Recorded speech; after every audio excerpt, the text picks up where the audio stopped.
જઈ રહેલા છે. આપણે ગઈકાલે જે પેપર 5 છે નાણું અને બેંકિંગ,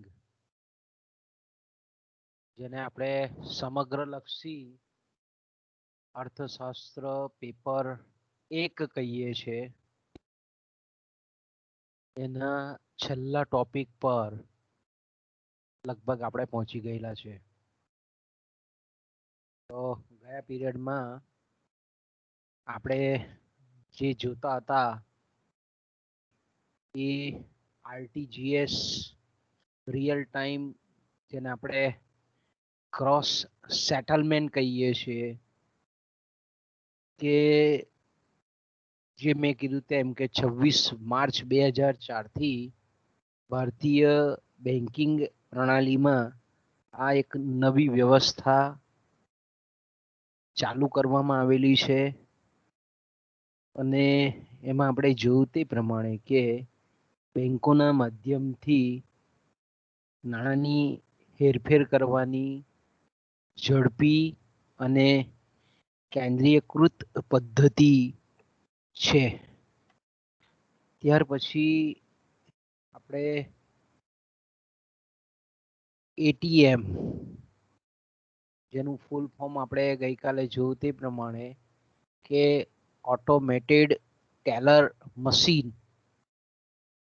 પરીક્ષામાં તમને પૂછાય કે એટીએમ નું ફૂલ ફોર્મ લખો, તો તમારે ઓટોમેટેડ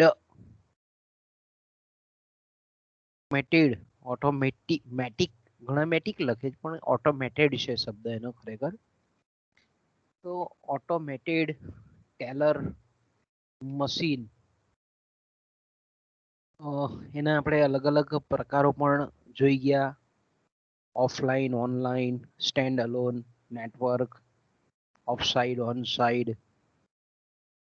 એના જે સહાયક ઘટકો છે એ સહાયક ઘટકોની પણ આપણે ચર્ચા કરી ગયા કે એટીએમ ના સહાયક જે ઘટકો છે તેમાં આપણે જોયું તે પ્રમાણે કે એક તો વિડીયો ડિસ્પ્લેનું જે મોનિટર છે એ વિડીયો ડિસ્પ્લેનું મોનિટરનો એમાં સમાવેશ થાય છે. પછી જેને આપણે કીપેડ કહીએ છીએ, કીબોર્ડ કહીએ છીએ, એનો પણ એમાં સમાવેશ કરવામાં આવે છે. કાર્ડ રીડર માટેનો જે સ્લોટ છે, ગેપ છે, તેનો પણ સમાવેશ એમાં કરવામાં આવે છે. પછી આપણે ટચ સ્ક્રીન, રોકડ વિસ્તરણ, એન્વલપ ડિસ્પેન્સર, ડિપોઝિટ ગેપ, આ બધા એ એટીએમના સહાયક ઘટકોની આપણે ચર્ચા કરી ગયા. પરીક્ષામાં ટૂંકા પ્રશ્નમાં પણ પૂછી શકે કે ભાઈ એટીએમના સહાયક ઘટકો લખો ગ્રાહકો માટેના, તો તમારે આટલા લખવા પડે. પછી આપણે જોઈ ગયેલા હતા ઇન્ડિયન ફાઇનાન્શિયલ સિસ્ટમ કોડ, બરાબર છે ને, આપણે આઈએફએસસી શોર્ટમાં એને આપણે બોલીએ છીએ. અને એનું ફૂલ ફોર્મ આપણે ગઈકાલે જોઈ ગયા તે પ્રમાણે કે ઇન્ડિયન ફાઇનાન્શિયલ સિસ્ટમ કોડ. પરીક્ષામાં આપણે એક ટૂંકો પ્રશ્ન પૂછવાની શક્યતા ખરી કે ભાઈ આઈએફસીઆઈ નું પૂર્ણ નામ લખો, ફૂલ નામ લખો. બરાબર, આપણે જ્યારે ટૂંકા પ્રશ્ન કે એની આપણે ચર્ચા કરીશું એમસીક્યુની, ત્યારે આવા પ્રશ્ન ખાસ પૂછીશું. એટલે તમારું વાંચન એ રીતનું હોવું જોઈએ કે નાનામાં નાના શબ્દો પર એનો અર્થ તમને ખબર હોવી જોઈએ. કારણ કે ઇન્ટરનલ પરીક્ષા તો બરાબર છે, એમાં તો તમારો સ્કોરિંગ સારો જ થાય છે, પણ આપણે યુનિવર્સિટીની પરીક્ષા અને સાથે સાથે કોમ્પિટિટિવ પરીક્ષા માટેનો પણ બેઝ તૈયાર કરવાનો. એટલે હંમેશા જ્યારે આપણે વાંચતા હોઈએ ત્યારે ઊંડાણપૂર્વક અર્થસભર વાંચવાનું, પરીક્ષા લક્ષી નહીં. તો આપણે ગયા પીરિયડમાં જોઈ ગયા તે પ્રમાણે કે આઈએફએસસી કોડ જે છે, સોરી આઈએફએસસી કોડ જે છે તે એના દ્વારા જ્યારે આપણે ઇલેક્ટ્રોનિક ફંડ ટ્રાન્સફર, જેને આપણે વીજાણુયુક્ત સાધનો દ્વારા માધ્યમ દ્વારા જે ફંડ ટ્રાન્સફર કરવામાં ઉપયોગમાં લેવાતી જે પદ્ધતિઓ છે, આરટીજીએસ છે, નિફ્ટ છે, આઈએમપીએસ છે, એના માટે આજે 11 આંકડાનો 11 ચિહ્નનો જે કોડ છે આઈએફએસસી, એ ખૂબ મહત્વનો કોડ છે. અને એ કોડનું આપણે વિશ્લેષણ પણ ગઈકાલે કર્યું કે જેમાં 4 આંકડા જે પહેલા છે એ ABCD ના આલ્ફાબેટ પણ હોઈ શકે, કોઈ પણ ચિહ્ન પણ હોઈ શકે, કોઈ પણ આંકડાઓ પણ હોઈ શકે. તો આપણે ગઈકાલે SBIN નું ઉદાહરણ જોયેલું હતું, બરાબર. SBI નો જે ફાઇનાન્શિયલ કોડ છે એની આપણે જોયું તો કે એમાં પહેલા જે 4 આંકડાઓ છે તે SBIN છે. પછી 5મા નંબરના સ્થાન પર આવા 2 0 આપણને જોવા મળે છે 5મા સ્થાન પર. એટલે જ્યારે આપણે કોઈક એવી હરીફાઈયુક્ત પરીક્ષા આપતા હોય ત્યારે તમને પૂછે કે ભાઈ આઈએફએસસી કોડમાં 5મા સ્થાન પર કયા આંકડા હોય છે, તો તમને ગૂંચવવા માટે 1 લખે, પછી 2 લખે, 1 શૂન્ય લખે, 2 શૂન્ય લખે, તો અહીંયા તમને તરત સ્ટ્રાઇક જવી જોઈએ કે 5મા સ્થાન પર આ રીતે 2 શૂન્ય દર્શાવવામાં આવે છે.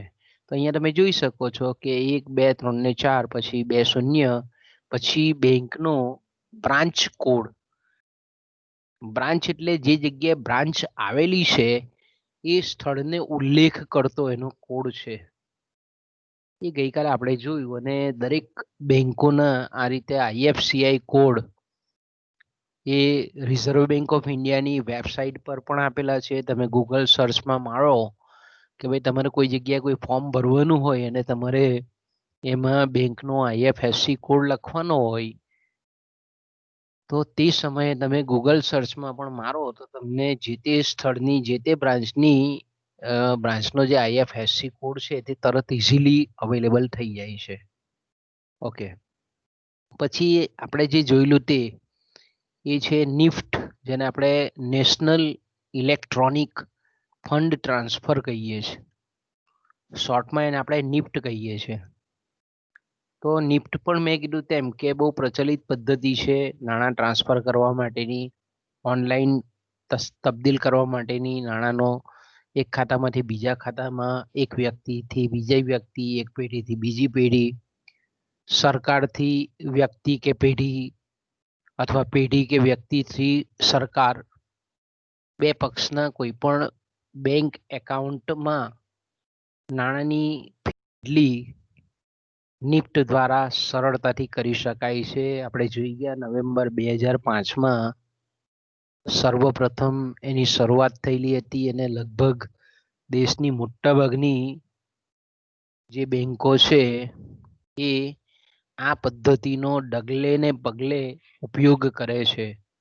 એમાં આપણે જોઈએ છીએ તે પ્રમાણે કે આ પદ્ધતિ સમુદાય આધારિત, જેને આપણે બેચ સિસ્ટમ કહીએ છીએ, અને એમાં જે કંઈ પણ બે બેંકો વચ્ચે, બે વ્યક્તિઓના ખાતાઓ વચ્ચે જે નાણાંને, જેને આપણે ગુજરાતીમાં કેવું હોય તો તડજોડ કહી શકીએ અને ઇંગ્લિશમાં જો એને આપણે કહેવું હોય તો સેટલમેન્ટ કહી શકીએ. કે ધારો કે મેં નિફ્ટથી કોઈ XYZ વ્યક્તિના નામ પર પૈસા મોકલા, બરાબર. મારું ખાતું બેંક ઓફ બરોડામાં છે, તો મારે જે વ્યક્તિના નામ પર પૈસા મોકલવાના છે, જે વ્યક્તિના ખાતા પર મોકલવાના છે, એનું ખાતા નંબર, એનું નામ, એનું બેંકનું એડ્રેસ, એ બેંકનો એનું જે જગ્યાએ ખાતું છે એનો IFSC કોડ, એ બધું જ નાખ્યા પછી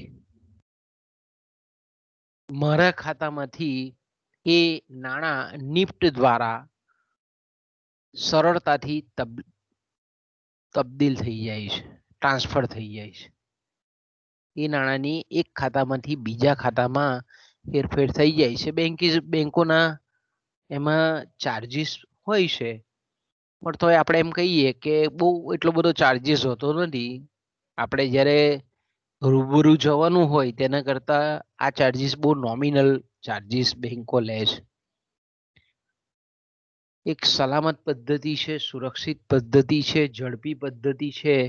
અને મેં કીધું તેમ કે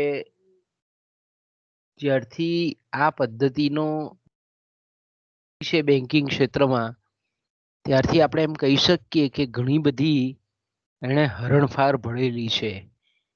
આપણે ગઈકાલે એ પણ જોઈ ગયા કે ભાઈ ઘણી બધી આખા દેશની 2015 સુધીના જે આંકડા છે, અત્યારના તો ઘણા બધા, કારણ કે 15 પછી વિચાર કરો કે 4 વર્ષનો ગાળો ચાલ્યો ગયો, એટલે 2015ના જે આંકડા છે તેમાં પણ આપણે જોઈ શકીએ છીએ કે 1,22,846 જેટલી બેંકો જે છે, બેંકોની શાખાઓ છે, એ આ નિફ્ટ પદ્ધતિ હેઠળ એ કામ કરી રહેલી છે. અને એમાં આંકડા રિઝર્વ બેંક ઓફ ઇન્ડિયાએ બહાર પાડેલા છે. એમાં સ્ટેટ બેંકની 17,000, એ જ રીતે પંજાબ નેશનલ બેંકની 6,700. આ રીતે ગઈકાલે આપણે એની ચર્ચા કરી ગયા. ઓકે, હવે આપણે અટકેલા હતા, અહીંયાથી અટકેલા હતા કે ભાઈ આરટીજીએસ અને નિફ્ટ પદ્ધતિ વચ્ચે બેઝિકલી મૂળભૂત તફાવત શું છે, બરાબર? તો મેં કીધું તેમ કે નિફ્ટ જે છે તે સમગ્ર ભારતમાં, ઇવન અત્યારે તો આપણે જે સુધારો છે તેમાં નેપાળની સાથે પણ કરાર થયેલા છે, ઇન્ક્લુડ નેપાળ, કારણ કે એના જે કંઈ પણ રેમિટન્સીસ જે એક્ટ છે એને ફૂલફિલ કરતા આપણે નેપાળને પણ એમાં આવરી લેવામાં આવેલું છે અત્યારના લેટેસ્ટ જે સુધારા છે તેમાં. તો આપણે એમ કહી શકીએ કે નિફ્ટ અન્વયે ભારતમાં, અને ખાસ કરીને ઇન્ક્લુડિંગ નેપાળની પણ વાત કરીએ તો નેપાળમાં પણ આપણે નાણાંની હેરફેર કરી શકીએ છીએ. ઓકે, ત્યાર પછી આપણે જોયું તે પ્રમાણે કે આરટીજીએસ માં નાણાં મોકલવા માટે દેશમાં તો મોકલી જ શકાય, પણ વિદેશમાં પણ મોકલી શકાય, પણ એનું એક સ્પેશિયલી જે એકાઉન્ટ હોય છે તેને આપણે સ્વિફ્ટ નામ આપવામાં આવે છે, સ્વિફ્ટ એકાઉન્ટ. તો સ્વિફ્ટ, આરટીજીએસ સ્વિફ્ટ દ્વારા એ જે બ્રાન્ચને એ આપવામાં આવેલું છે કે બ્રાન્ચ થ્રુ એ જે સ્વિફ્ટની ફેસિલિટી આપતી હોય એ થ્રુ એ નાણાં ભંડોળની હેરફેર વિદેશમાં કરી શકાય છે. નિફ્ટનો વ્યવહાર મેં કીધું તેમ કે નાનામાં નાની જે રકમ છે, ₹1 જેટલી પણ રકમ હોય તો તેમાં નિફ્ટથી આપણે એક ખાતામાંથી બીજા ખાતામાં રૂપાંતર આરામથી કરી શકીએ છીએ, ₹1ની રકમ. કારણ કે હંમેશા ભવિષ્યમાં તમારે પણ જ્યારે વ્યવહાર કરવાનો હોય, તમારે ગમે તેટલા નાણાંનો વ્યવહાર કરવાનો, પણ હંમેશા પહેલા સામેવાળાનું ખાતું યોગ્ય છે કે નહીં, આપણે જે પૈસા જે વ્યક્તિને મોકલવા માંગીએ છીએ એ જ વ્યક્તિ એ ખાતું ધરાવે છે કે નહીં, એ ટેસ્ટ કરવા માટે બી પહેલા રૂપિયાનો વ્યવહાર હંમેશા કરવાનો.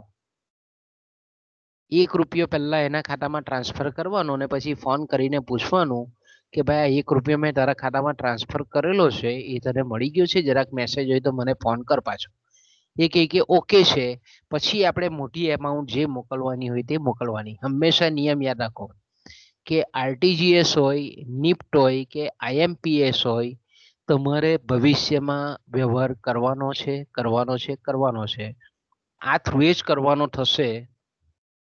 તો તે સંજોગોમાં હંમેશા ₹1 પહેલા નાખવાનો, ઓછામાં ઓછા ₹1, ₹10 એવી આપણે કદાચ કોઈ અન્યના ખાતામાં જો જમા થઈ જાય તો પણ આપણે એનો બોજો સહન કરી શકીએ એટલી નાની એમાઉન્ટમાં એ મૂકવાનું, અને પછી કન્ફર્મ કર્યા પછી મોટી રકમ આપણે જેટલી પણ મોકલવાની હોય પછી મોકલવાની એ જ ખાતામાં. ઓકે, કદાચ ભૂલથી કદાચ જો કોઈ ખાતામાં ટ્રાન્સફર થઈ જાય તો બેંકને રિક્વેસ્ટ કરે તો પાછી રિવર્સ એન્ટ્રી મારે, પણ એ બહુ પછી એનો કૂઠો હોય છે, એનો બધો આપણે એમ કહીએ કે બહુ બધી તકલીફો હોય છે એની પાછળ, બહુ બધા દોડા થતા હોય, અને પછી એ પાછા નાણાં પાછા તમારા ખાતામાં આવતા બહુ વાર લાગે. એટલે કહેવાનો મતલબ એમ કે કરતા પહેલા આપણે એમ કહીએ ને કે જ્યારે પણ આવો વ્યવહાર આપણે કરતા હોઈએ ત્યારે પહેલી કાળજી આ લેવાની કે ઓછી રકમથી કોઈ પણ વ્યવસ્થા હોય, આરટીજીએસ હોય, નિફ્ટ હોય કે આઈએમપીએસ હોય કે યુપીઆઈ હોય, કોઈ પણ, તો પહેલા આપણે આ રીતે ટેસ્ટ કેસ માટે ₹1થી ટ્રાન્સફર કરવાની. ઓકે, આરટીજીએસમાં આપણે જાણીએ છીએ તે પ્રમાણે કે મિનિમમ 2 લાખની રકમ હોય, એટલે આપણે જ્યાં ઓછી રકમ 2 લાખથી ઓછી કરવાની હોય તો આપણે નિફ્ટનો ઉપયોગ કરવાનો, અને એના ચાર્જિસ બી બહુ નોમિનલ હોય છે નિફ્ટના પણ, એટલે તમે આપણે એ અનુકૂળ રહે છે. બીજું નિફ્ટમાં મેં કીધું તેમ કે ભાઈ નાણાં જે છે જે ખાતામાં આપણે મોકલવાના છે એમાં લગભગ 60 મિનિટની એક સાયકલ આવે છે, જેને આપણે બેચ કહેવામાં આવે છે. એ બેચ એટલે એને જો આપણે ટેકનિકલી સમજવું હોય તો એ રીતે કહી શકીએ કે ધારો કે મેં કોઈક વ્યક્તિના ખાતામાં નિફ્ટ દ્વારા પૈસા નાખ્યા, ઓકે, તો ધારો કે એક સાયકલ અત્યારે ક્લિયરિંગની, એટલે મારી પહેલા પણ આખા ભારત દેશમાંથી ઘણા બધા લાખો લોકો આવો નિફ્ટ વ્યવહાર, તો મારે તરત ટ્રાન્સફર નથી થતા, પણ મારો એ ક્યુમાં, એટલે અહીંયા વર્ચ્યુઅલ ક્યુ છે, અહીંયા કેવું છે ઇમેજનરી ક્યુ છે, હું લાઈનમાં મારો જે સોદો છે હું જે બીજી વ્યક્તિના ખાતામાં ટ્રાન્સફર કરાવું છું એ મારો સોદો હજુ પરિપૂર્ણ નથી થયો, મારો લાઈનમાં ઊભો છે, અડધા કલાકની બેચ આવે, એને બેઝ સિસ્ટમ, જો અહીંયા એને સમુદાય અથવા તો એને આપણે બેઝ અડધો કલાક, એક કલાકની આ રીતે બેંકો, રિઝર્વ બેંક ઓફ ઇન્ડિયાએ બેચ પાડેલી હોય. એટલે મેં અત્યારે ધારો કે આપણે કહીએ કે 12:15 વાગે આ સોદો કર્યો, તો ધારો કે અત્યારે બેચ ચાલતી હોય તો હું પછીની બેચ ધારો કે 1 વાગ્યા પછી ચાલુ થવાની છે, મારો ક્લિયરિંગમાં નંબર ત્યાં લાગે ત્યારે થાય, તો આપણે એમ કહીએ કે 2 કલાક, 1 કલાક, અને ઘણી વખત ધારો કે આપણે સાંજે 6 વાગે કે એનો જે ટાઈમ હોય લાસ્ટ ટાઈમ, તે ટાઈમે કર્યું હોય ને બીજે દિવસ ધારો કે બેંક હોલિડે હોય, તો આપણો પછી 1-2 દિવસ પછી એ ક્લિયર નિફ્ટ દ્વારા થાય, નિફ્ટ દ્વારા. પણ આરટીજીએસ અને આઈએમપીએસ એ એવી વ્યવસ્થા છે કે એ રિયલ ટાઈમમાં થઈ જાય. ત્યારે નિફ્ટમાં આપણે એમ કહીએ કે એમાં એ જ દિવસે 2 કલાકમાં બી થાય, કાં તો પછી રજા જો આવતી હોય આજુબાજુમાં તો કદાચ મોડું પણ થાય.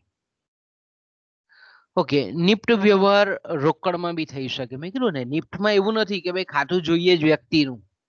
ધારો કે નિફ્ટની ફેસિલિટી આપતી હોય એવી કોઈ પણ બેંકમાં તમે જઈને ખાતું ખોલાવી નિફ્ટથી અન્ય ખાતામાં મોકલી શકો, પણ એના ચાર્જિસ થોડા જુદા હોય છે.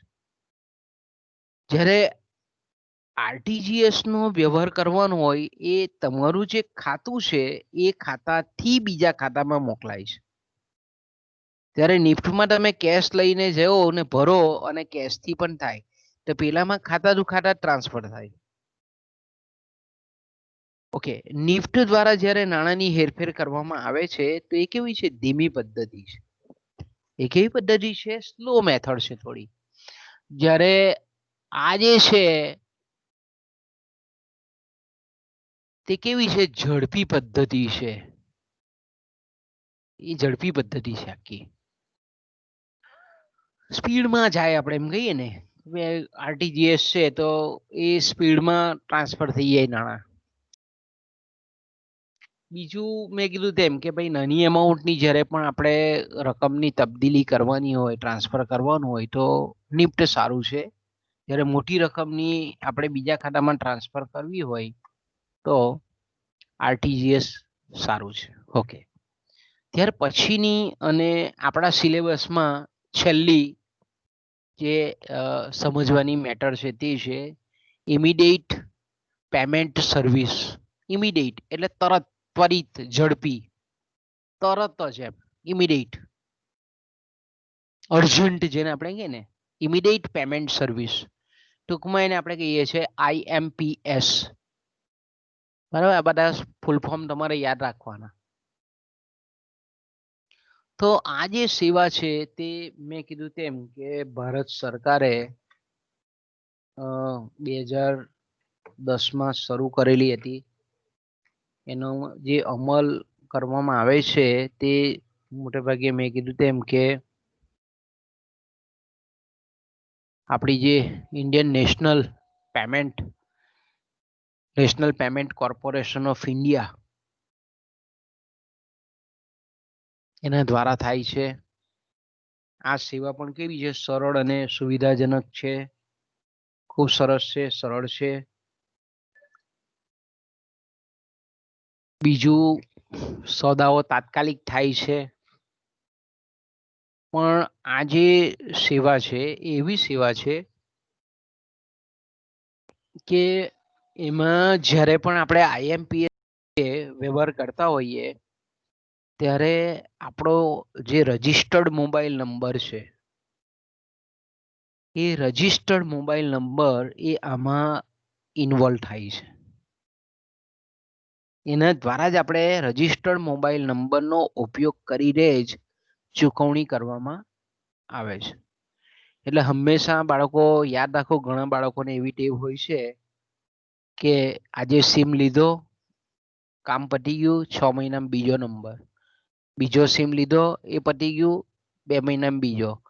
એટલે હંમેશા મોટે ભાગે બહુ તમારો જે બેઝિકલી મોબાઈલ નંબર છે, કારણ કે એ આધાર કાર્ડમાં પણ આપેલો હોય, ચૂંટણી કાર્ડમાં, ઇલેક્શન કાર્ડમાં પણ આપેલો હોય, તો બને ત્યાં સુધી ફોન નંબર છે તે એક જ રાખવાનો, કોઈ પણ એક.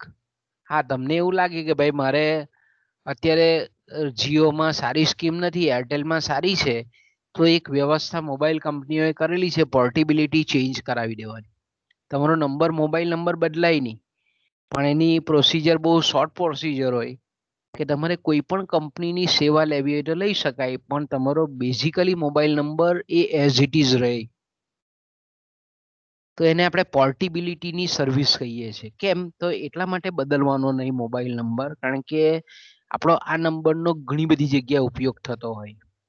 અચ્છા, તમે ધારો કે આ સિમ બદલી નાખો એટલે નંબર નવો આવે, એટલે પછી તમે જે કંઈ પણ, આ તો ખાલી આપણે વાત કરીએ છીએ કે માઇક્રોસોફ્ટ એકાઉન્ટ હોય, ધારો કે આવું આપણું ટીમનું એકાઉન્ટ છે, ગૂગલનું એકાઉન્ટ છે, કે તમારો જે નંબર છે તે બધી જ જગ્યાએ આજે ડિજિટલી જ્યાં જ્યાં તમે ઉપયોગ કરો છો તે દરેક જગ્યાએ તમારો યુનિક મોબાઈલ નંબર કામ કરતો હોય.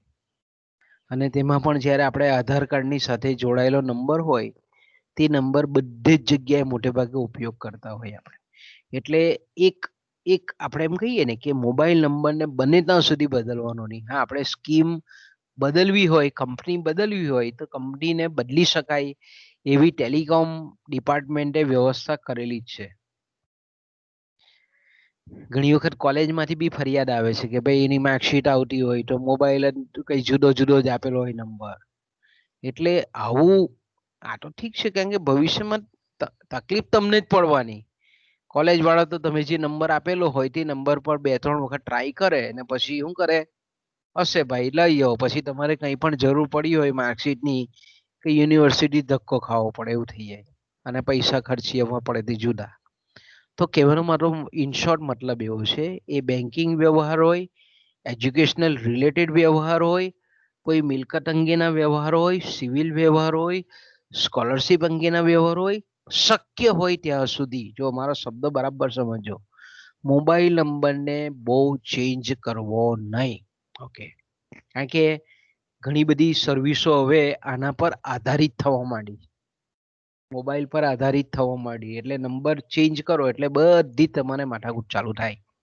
ઓકે, તો ટૂંકમાં આપણે એમ કહીએ કે આ ઇમિડિયેટ પેમેન્ટ સર્વિસ જે છે એ ખાસ કરીને મેં કીધું તેમ કે એમાં જ્યારે પણ આપણે એક વ્યક્તિથી બીજી વ્યક્તિ પર જ્યારે નાણાંની હેરફેર કરવા માંગતા હોઈએ ત્યારે આપણો જે નોંધાયેલો નંબર છે બેંકોમાં ને એમાં, એ રજિસ્ટર્ડ મોબાઈલ નંબર અથવા તો આધાર કાર્ડની સાથે જે જોડાયેલો નંબર છે અથવા તો આધાર કાર્ડનો જે નંબર છે કે જે હવે કમ્પલસરી થઈ ગયું છે કે બેંક એકાઉન્ટ ખોલીએ એટલે આધાર કાર્ડ આપવો પડે, તો બેંક એકાઉન્ટ એ આધાર કાર્ડ સાથે જોડાયેલો હોય છે.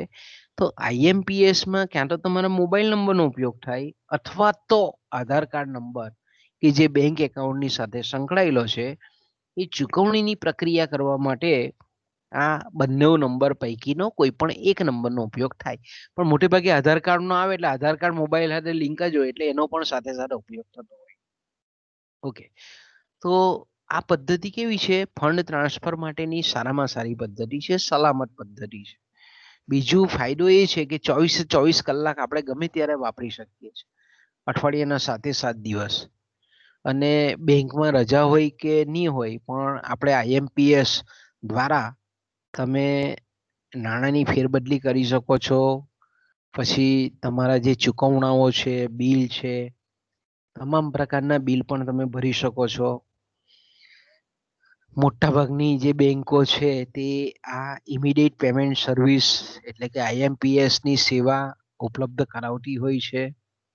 મોટી મોટી ખાનગી ક્ષેત્રની બેંક હોય કે રાષ્ટ્રીયકૃત બેંકો હોય કે સહકારી બેંકો હોય કે કોઈ પણ બેંકો હોય, એ તમામ બેંકો જે છે તે IMPS ની સુવિધા ઉપલબ્ધ કરાવે છે એના થાપણદારોને, ગ્રાહકોને.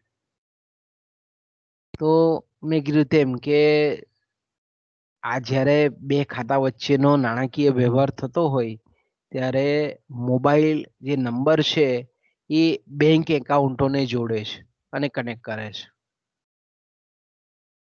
બીજું આપણે જાણીએ છીએ તે પ્રમાણે કે જે રીતે નિફ્ટ અને RTGS ની જે રીતે આપણે સેવા લઈએ છીએ એ પ્રમાણે એક ખાતામાંથી બીજા ખાતામાં જ્યારે નાણાં તબદીલ કરીએ છીએ ત્યારે મોટે ભાગે મોબાઈલ નંબર એમાં ઓછો ઇન્વોલ્વ થાય છે. જ્યારે IMPSમાં આપણે એમ કહીએ કે કોઈ પણ વ્યક્તિ જ્યારે અન્યના ખાતામાં નાણાં મોકલે છે તો પહેલા એ વ્યક્તિના બેંક એકાઉન્ટમાંથી મોબાઈલ નંબર પર આપણો જે રજિસ્ટર્ડ મોબાઈલ નંબર છે એના પર એ નાણાંની તબદીલી થાય અને ત્યાર પછી એ આપણા મોબાઈલથી જે વ્યક્તિને આપણે નાણાં મોકલવા માંગીએ છીએ કે જેને આપણે લાભાર્થી કહીએ છીએ, જેને આપણે બેનિફિશિયરી કહીએ છીએ, એ બેનિફિશિયરીનું જે બેંક ખાતું છે એમાં તબદીલ થાય. હવે બેંક ખાતામાં તબદીલ થયા પછી એ લાભાર્થીના મોબાઈલ દ્વારા રિયલમાં ક્લિયર થઈ અને એના ખાતામાં જમા થાય.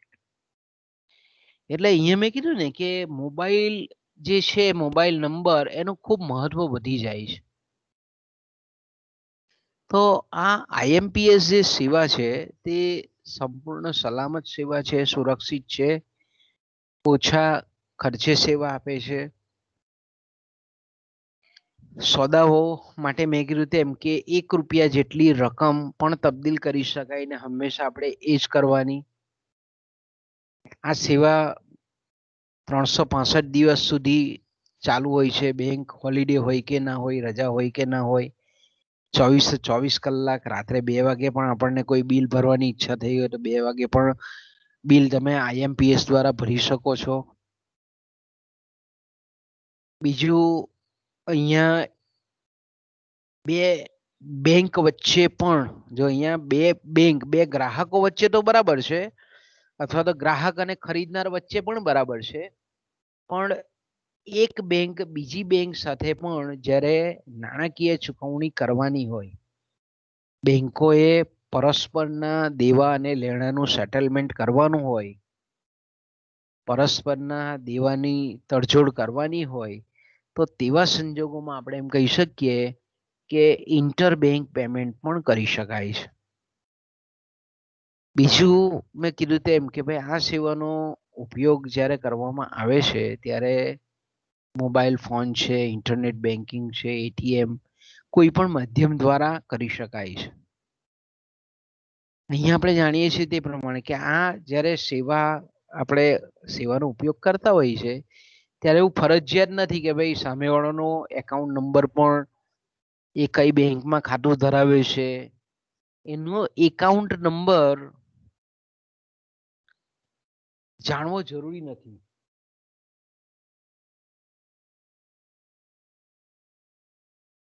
પણ મેં કીધું તેમ કે જેનો MMID નંબર જે છે તે બરાબર, MMID નંબર છે, આધાર કાર્ડ નંબર છે અને મોબાઈલ નંબર જે છે એ ઉપયોગ કરીને નાણાંની હેરફેર કરી શકાય છે. એ જ રીતે મેં કીધું તેમ કે ડેબિટ કાર્ડ છે, ક્રેડિટ કાર્ડ છે, એના થ્રુએ પણ આપણે IMPS ની સેવાનો ઉપયોગ કરી શકીએ. તમારે ડેબિટ કાર્ડ ને ક્રેડિટ કાર્ડ નંબર છે તે મોબાઈલ થ્રુએ આપણે જે વ્યક્તિને મોકલવાનો હોય તે નંબર નાખી અને પછી મોબાઈલ પર આપણને વન ટાઈમ પાસવર્ડ આપે, OTP આપે અને વન ટાઈમ પાસવર્ડ તમે નાખો એટલે તમારો IMPS નો વ્યવહાર સરળતાથી કરી શકાય. મોબાઈલ બેન્કિંગ થ્રુએ પણ IMPS કરી શકાય. તો સામાન્ય રીતે આપણે કહીએ છીએ તે પ્રમાણે કે SMS દ્વારા પણ આ સેવા ઉપલબ્ધ છે. જો SMS શોર્ટ મેસેજિંગ સર્વિસ, જેને આપણે ફૂલ ફોર્મ એનું છે, જે SMS કહીએ છીએ તે શું છે? Short messages service. ટૂંકા જે મેસેજો છે તેની આપણે એના દ્વારા પણ IMPS ની સેવાનો ઉપયોગ આપણે કરી શકાય છે.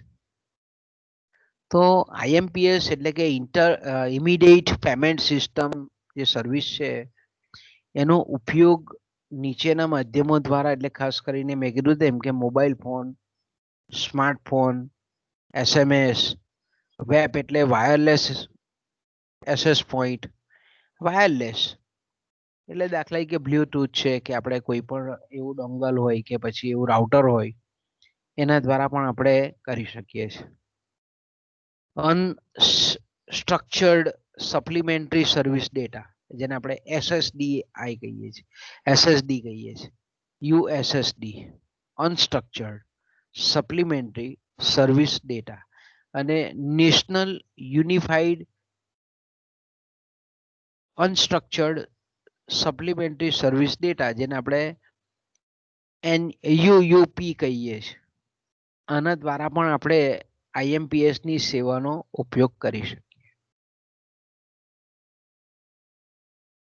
પછી જે સામાન્ય આપણો બેઝિક ફોન છે એ બેઝિક ફોન દ્વારા પણ તમે SMS છે, USSD છે, NUUP દ્વારા પણ IMPS દ્વારા નાણાંની હેરફેર એક ખાતામાંથી બીજા ખાતામાં કરી શકાય છે. ઇન્ટરનેટ દ્વારા પણ આપણે કીધું તેમ કે પરસ્પર બેનિફિશિયરી જો ઇન્ટરનેટ કનેક્શન ધરાવતો હોય તો ઇન્ટરનેટની સુવિધા દ્વારા પણ એક ખાતામાંથી બીજા ખાતામાં નાણાંની IMPS દ્વારા હેરફેર કરી શકાય છે. અલગ અલગ બેંકોના જે ATM છે અથવા તો ATM કાર્ડનો ઉપયોગ કરીને પણ આ સેવા આપણે લઈ શકીએ છીએ, મેળવી શકીએ છીએ. ઓકે, હવે આપણે એમ કહીએ કે આપણે જે જોઈ ગયા કે એક બાજુ આપણે IMPS જોઈ ને બીજી બાજુ નિફ્ટ જોઈ, તો આ બંને વચ્ચેનો કેટલોક તફાવત પણ છે. મેં કીધું તેમ કે નિફ્ટ જે છે તે બેચ આધારિત પદ્ધતિ છે કે 60 મિનિટનો જે બેચ આવે, હવે ઘણી બેંકો અડધો કલાકનો પણ રાખતી હોય, એટલે મીન્સ કે એ બેચ પ્રમાણે તાત્કાલિક જમા થતા નથી, પણ પછીનો જે સેટલમેન્ટનો જે તબક્કો આવે છે અને એ તબક્કો દર કલાકનો હોય, 60 મિનિટનો હોય, કોઈક જગ્યાએ આપણને અડધો કલાક પણ લખેલું જોવા મળે છે. તો આપણે એમ કહીએ કે નેક્સ્ટ સેટલમેન્ટ સાયકલના એમાં એ નાણાંનું ક્લિયરન્સ એક ખાતામાંથી બીજા ખાતામાં થઈ જતું હોય છે. જ્યારે નિફ્ટ કરતા IMPS જે પેમેન્ટ સર્વિસ છે તે કેવી છે? ઝડપી છે, તાત્કાલિક જમા થઈ જાય. નિફ્ટનો સમયગાળો આપણે જાણીએ તે પ્રમાણે કે સવારે 8 વાગ્યાથી બપોરે સાંજે 7 કલાક સુધી, અને પહેલા ને ત્રીજા શનિવારે 8 વાગ્યાથી તે 1 કલાક સુધી થઈ શકે છે. અને બેંકમાં જ્યારે રજા હોય, રવિવારની કે કોઈ પણ જાહેર તહેવારની કે બેંક હોલિડે હોય, તો તે સમયે આપણને આ નિફ્ટની સેવા જે છે તે ઉપલબ્ધ થતી નથી. જ્યારે ઇમિડિયેટ પેમેન્ટ સર્વિસ જે છે તે ગમે તે દિવસ હોય, ઇવન રજાના દિવસ હોય કે ગમે તે સમય ઉપલબ્ધ હોય છે. આજે આઈપીએસ ની સેવા છે તે અડધી રાત્રિ એ બી થઈ શકે, રજાના દિવસે પણ કરી શકાય છે. ઓકે, હવે આપણા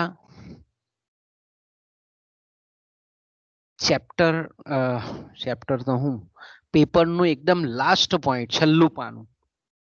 ઓકે, બેન્કિંગ અને નાણું સમગ્ર લક્ષી એકનું સૌથી છેલ્લું પેજ, આખી ચોપડીના એક લેક્ચર, એક પોઈન્ટ આપણે ભણાવેલા છે. આ લાસ્ટ આજે આપણું અહીંયા પૂરું થશે આ પેપર. અને આપણે કાલે તો પીરિયડ નથી, શુક્રવારે પણ નથી, આપણે શનિવારે આપણું જે પેપર 7 છે એમાં હવે 7 જ પેપર ચલાવીશું આપણે. તો આ જે સર્વિસ છે યુનિફાઈડ પેમેન્ટ્સ ઇન્ટરફેસ, જેને આપણે શોર્ટમાં યુપીઆઈ થી તમે બધા જ વાકેફ છો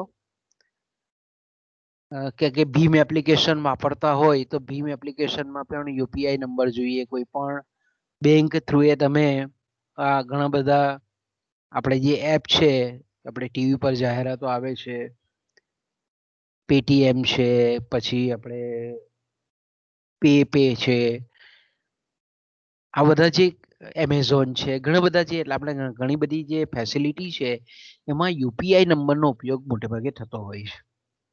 તો યુપીઆઈ જે છે તે મેં કીધું તેમ કે national payment corporation of India દ્વારા આ યુનિફાઈડ પેમેન્ટ ઇન્ટરફેસની યોજના એ જાહેર કરવામાં આવેલી છે. આ સૌથી આપણે યુપીઆઈ દ્વારા નાણાંની જ્યારે હેરફેર કરતા હોય ત્યારે જેને આપણે એકદમ અતિ સંવેદનશીલ માહિતી જે કહીએ છીએ ને, એની આપવાની જરૂર નથી. એને ઉપયોગ કર્યા વગર આપણે નાણાંની હેરફેર કરી શકીએ. સૌથી મોટો ફાયદો આ છે. યુપીઆઈ નો મોટો ફાયદો શું છે કે એમાં જ્યારે પણ આપણે લાભાર્થીને નાણાં મોકલતા હોઈએ, સામેવાળી પાર્ટીને જ્યારે પણ નાણાં મોકલતા હોઈએ, ત્યારે જેની સાથે ચીડા થઈને બેંકની સિલક, ખાતાની સિલક માં છેતરપિંડી થવાનો જે અવકાશ છે તે આ સિસ્ટમમાં નથી દેખાતો આપણને. કારણ કે આવી સંવેદનશીલ માહિતીનો ઉપયોગ કરવાનો હોતો નથી. બેંક ખાતા, બેંક એકાઉન્ટ નંબર કે અન્ય કોઈ પણ પુરાવાઓ આપવાની એમાં જરૂર રહેતી નથી. બીજું, આ જે વ્યવસ્થા છે યુપીઆઈની, એ જેને આપણે વીપીએ કહીએ છીએ, વર્ચ્યુઅલ પેમેન્ટ એડ્રેસ કહીએ છીએ, એનો ઉપયોગ કરવામાં આવે છે. ને કોઈ પણ ફોન હોય એના દ્વારા આપણે જે નાણાકીય વ્યવહાર છે એ સંપન્ન કરી શકાય છે, સોદાઓ પાર પાડી શકાય છે. તો આ યુપીઆઈ જે સિસ્ટમ છે, મેં કીધું તેમ કે આરટીજીએસ છે, નિફ્ટ છે, આઈએમપીએસ છે, યુપીઆઈ છે, આનો મૂળભૂત ઉદ્દેશ એવો છે કે વિવિધ તબક્કાઓની જે સંખ્યા છે એમાં ઘટાડો કરી, એ તબક્કાઓની સંખ્યામાં ઘટાડો કરી અને ઓછા સમયમાં ઝડપથી નાણાંની તબદીલી થઈ શકે એવો આ ઇન્ટરફેસનો, યુનિફાઈડ પેમેન્ટ ઇન્ટરફેસનો મૂળભૂત ઉદ્દેશ છે. બીજું, આપણે જાણીએ છીએ તે પ્રમાણે કે સોદાઓ યુપીઆઈ થી 24 કલાક થાય છે. વ્યક્તિગત વિગતો મેં કીધું તેમ કે બેંક એકાઉન્ટ છે, ક્રેડિટ કાર્ડ નંબર છે, ડેબિટ કાર્ડ નંબર છે, આવી કોઈ મહત્વની માહિતી એ અહીંયા આપવાની રહેતી નથી. આની જે અપર લિમિટ છે, યુપીઆઈ દ્વારા એક ખાતામાંથી બીજા ખાતામાં નાણાં મોકલવાની જે અપર લિમિટ છે તે આપણે જાણીએ છીએ તે પ્રમાણે કે 1 લાખ રૂપિયા સુધીની માત્ર છે. વધારે તમે 1 લાખ રૂપિયા સુધી એક ખાતામાંથી બીજા ખાતામાં મોકલી શકાય છે. તો મિત્રો, અહીંયા આપણો અભ્યાસક્રમ પૂરો થાય છે. પેપર 5 નો. પેપર 7 નો આપણે આજથી શ્રી ગણેશાઈ કરી જ નાખીએ. સાથે તો મેં કીધું તેમ કે આપણું પેપર 5 અહીંયા પૂરું થાય છે. હવે આપણે પેપર 7 તરફ પ્રયાણ કરીએ. આજે થોડીક ઉપરછલ્લી ચર્ચા કરીએ. એટલે આપણે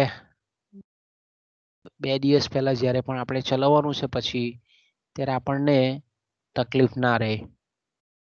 ઓકે, તો આપણું જે પેપર મેં કીધું તેમ કે 7 છે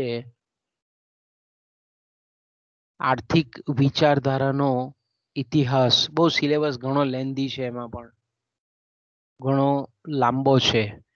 તો અત્યાર સુધીમાં મેં કીધું તેમ કે આપણે પેપર 7માં જે અભ્યાસ કરી ગયા એમાં મૂળભૂત આપણે પ્રાચીન આર્થિક વિચારધારા, પછી આપણે પ્રાચીન આર્થિક વિચારધારામાં ગ્રીક આર્થિક વિચારધારા, રોમન આર્થિક વિચારધારા, હિન્દુ આર્થિક વિચારધારા, ગ્રીક આર્થિક વિચારધારામાં આપણે એરિસ્ટોટલ અને પ્લેટોના આર્થિક વિચારોની આપણે ચર્ચા કરી. પછી આપણે હિન્દુ આર્થિક વિચારધારા, પછી મધ્યકાલીન આર્થિક વિચારધારા, મધ્યકાલીન આર્થિક વિચારધારા પછી 16મી થી 18મી સદીમાં યુરોપના કેટલાક દેશોમાં જે વ્યાપારવાદી વિચારધારા પ્રવર્તતી હતી તેનો આપણે અભ્યાસ કર્યો.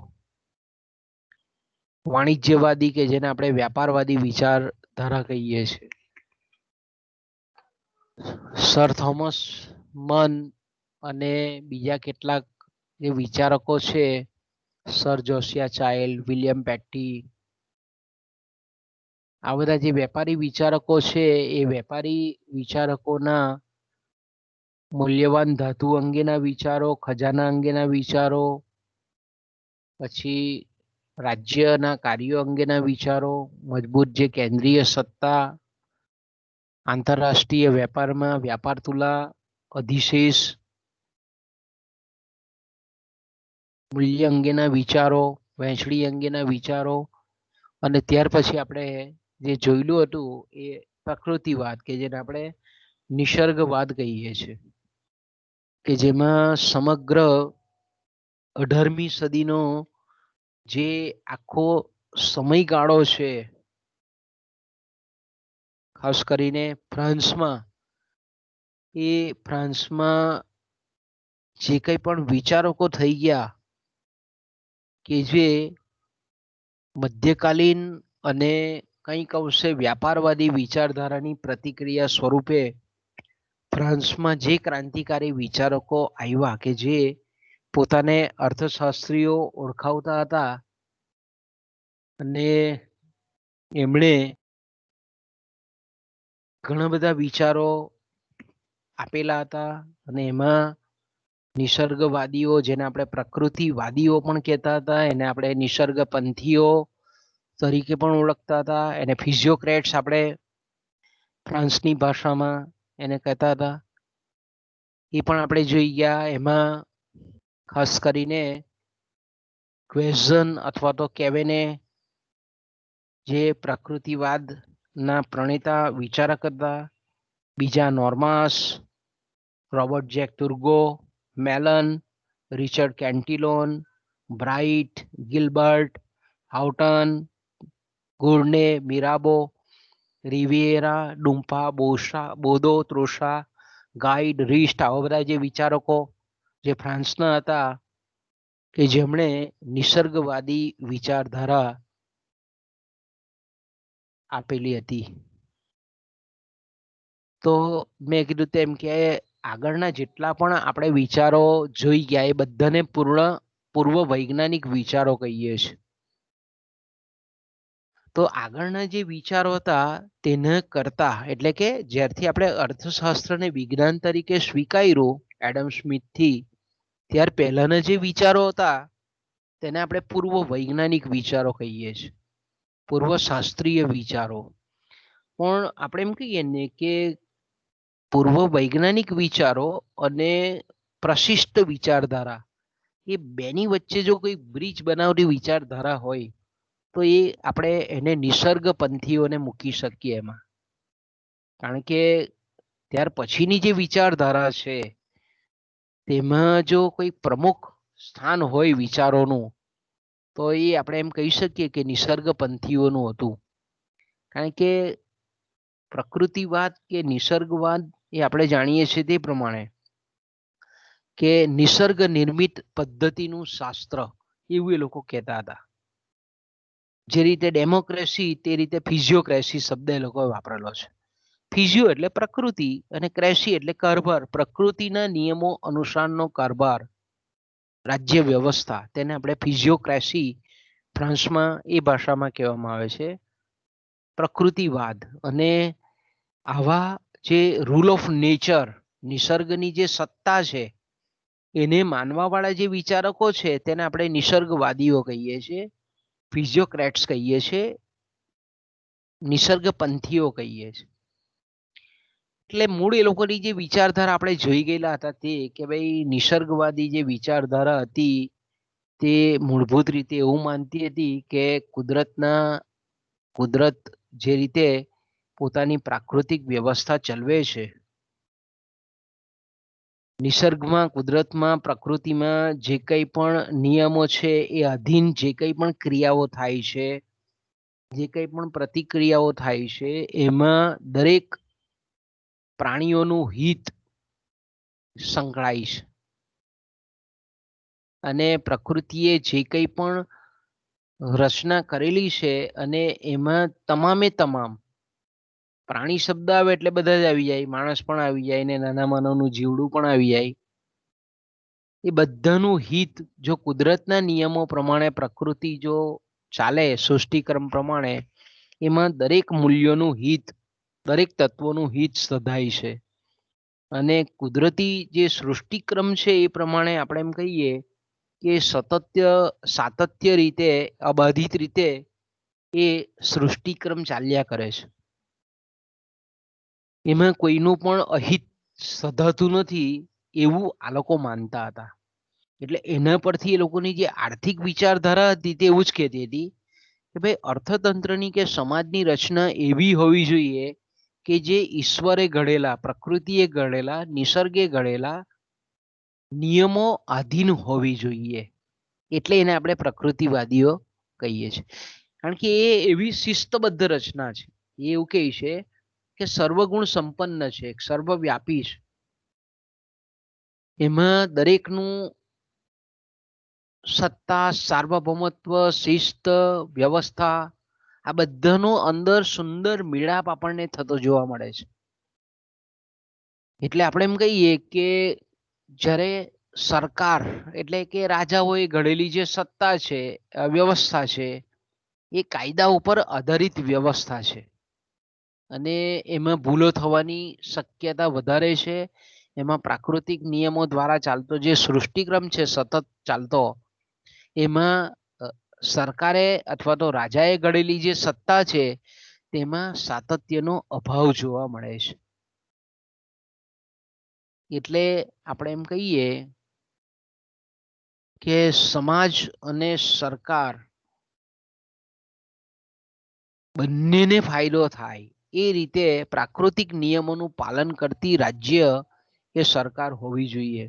અને એમાં મેં કીધું તેમ કે દરેક વ્યક્તિને, સમાજને સ્વાતંત્રતા જે રીતે પ્રાકૃતિક નિયમોમાં છે દરેક પ્રાણીને જીવવાનો સ્વતંત્ર અધિકાર છે, એ જ રીતે આ નિસર્ગપંથીઓ પણ એવું માનતા હતા કે ભાઈ પ્રકૃતિવાદ છે, નિસર્ગ નિર્મિત જે વ્યવસ્થા છે, કુદરત અધીન જે વ્યવસ્થા છે, એમાં દરેક વ્યક્તિને સ્વતંત્ર રીતે જીવવાનો અધિકાર છે. તો આ રીતે જો એમાં રાજ્યની જો કોઈ દખલગીરી નહીં હોય તો વ્યક્તિ અને સમાજનું હિત સધાય છે, સાથે સાથે સરકારનું પણ હિત સધાય છે.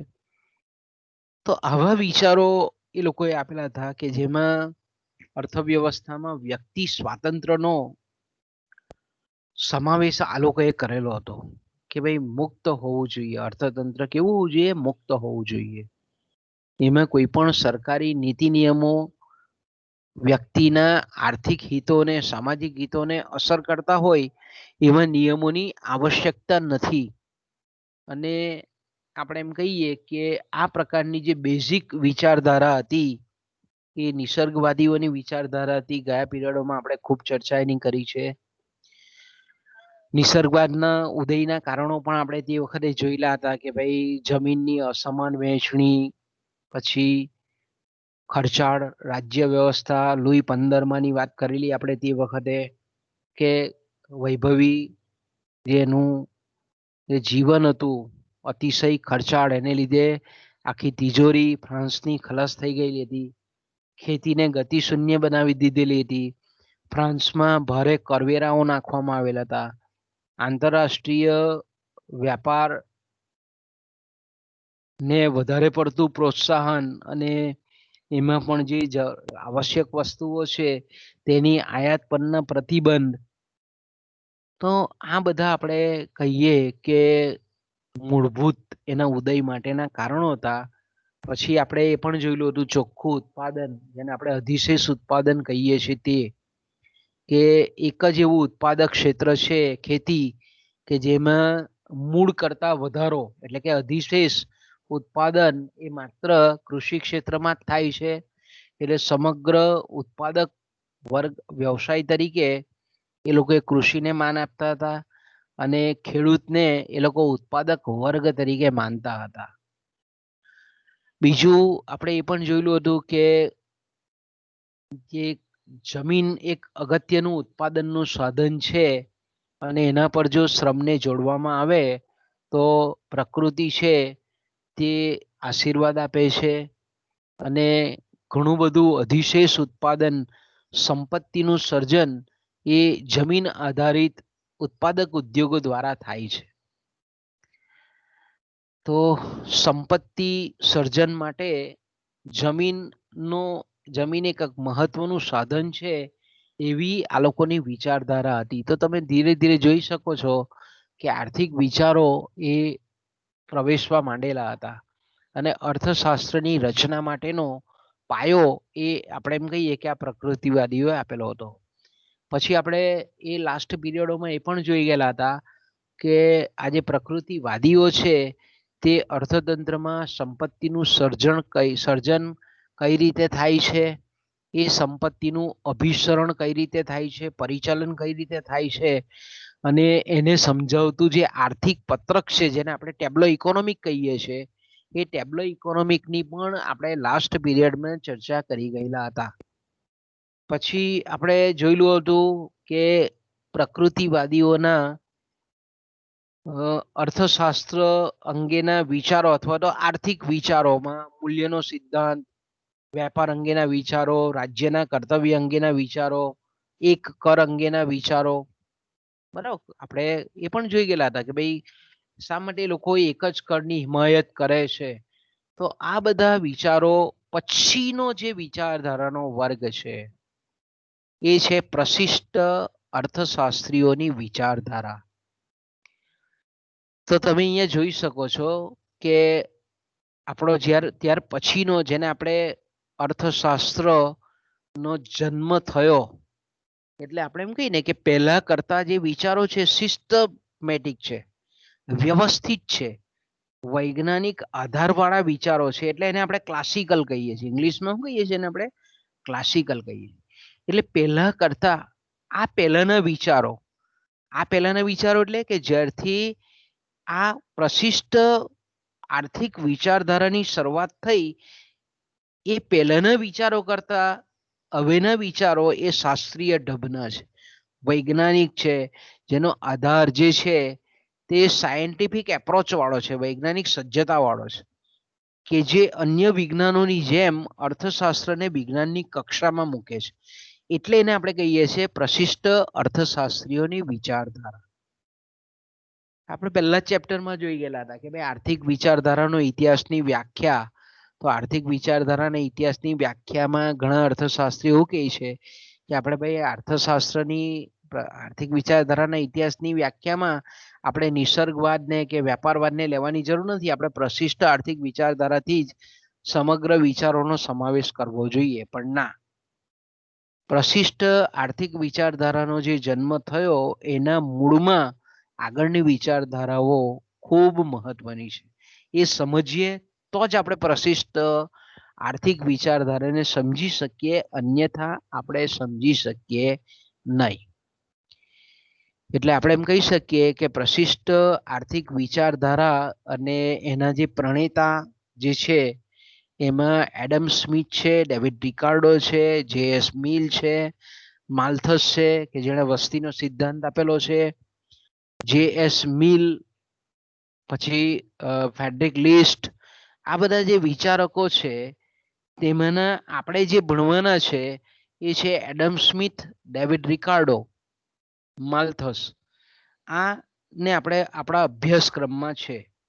ઓકે. અને પછી છેલ્લા જે આપણો આ પેપરનો છેલ્લો જે ટોપિક છે એ કાર્લ માર્ક્સનો છે, જેણે આપણે કહીએ ને કે ભાઈ સમાજવાદી વિચારધારા લાવનાર જે અર્થશાસ્ત્રી છે તે. તો એડમ સ્મિથને તો આપણે બધા જ જાણીએ છીએ કે જેને આપણે અર્થશાસ્ત્રના પિતા કહીએ છીએ, ફાધર ઓફ ઇકોનોમિક્સ જેને આપણે કહીએ છીએ.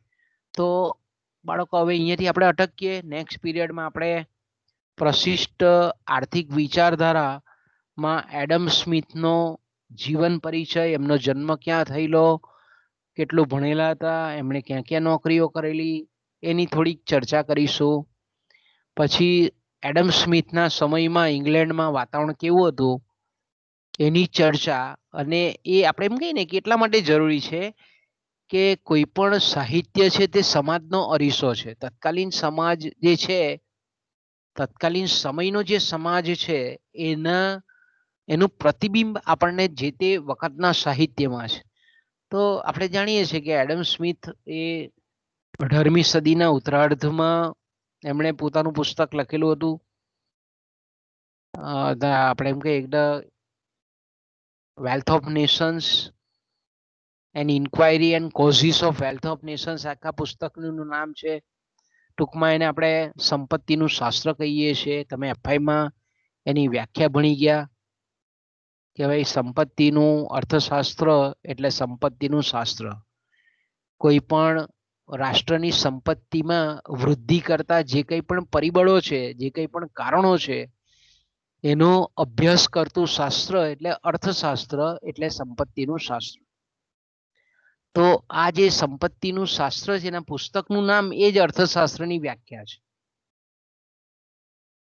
તો એ પુસ્તક જે છે એ પુસ્તકનો આપણે શોર્ટમાં પરિચય આપવાનો છે. પછી એમનું જે અગત્યનું પ્રદાન છે શ્રમ વિભાજન અને વિશિષ્ટીકરણ, કે આગળના મેં કીધું તેમ કે આની આગળની વિચારધારા આપણે નિસર્ગવાદ જોયું.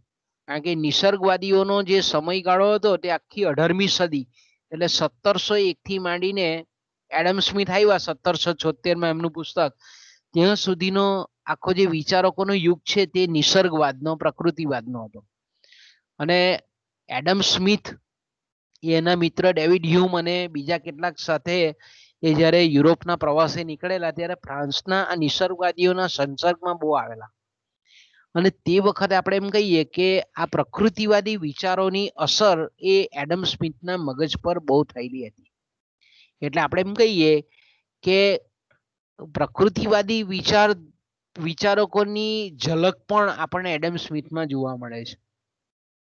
તો શ્રમ વિભાજન, વિશિષ્ટીકરણ, શ્રમ વિભાજનને મર્યાદિત કરતા પરિબળો, એડમ સ્મિથના મૂલ્ય અંગેના વિચારો કે જેને આપણે મૂલ્યના સિદ્ધાંતો કહીએ છીએ.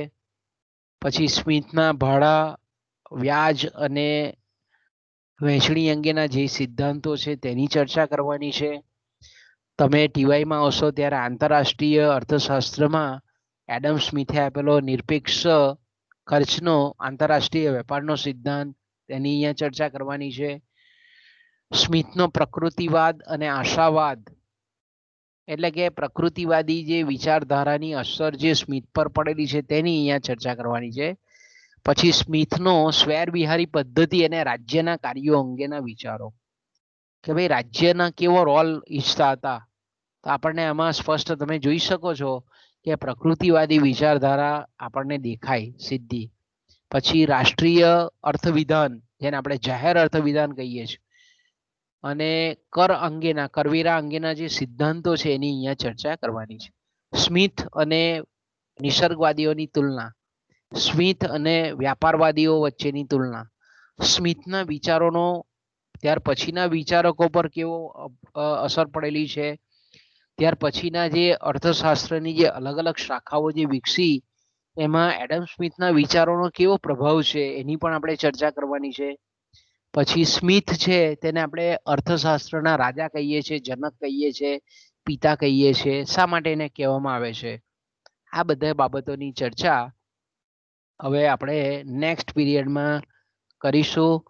તો બાળકો અહીંયાથી આપણે વિરામ લઈએ, અહીંયા આપણી મીટિંગ પૂરી કરીએ.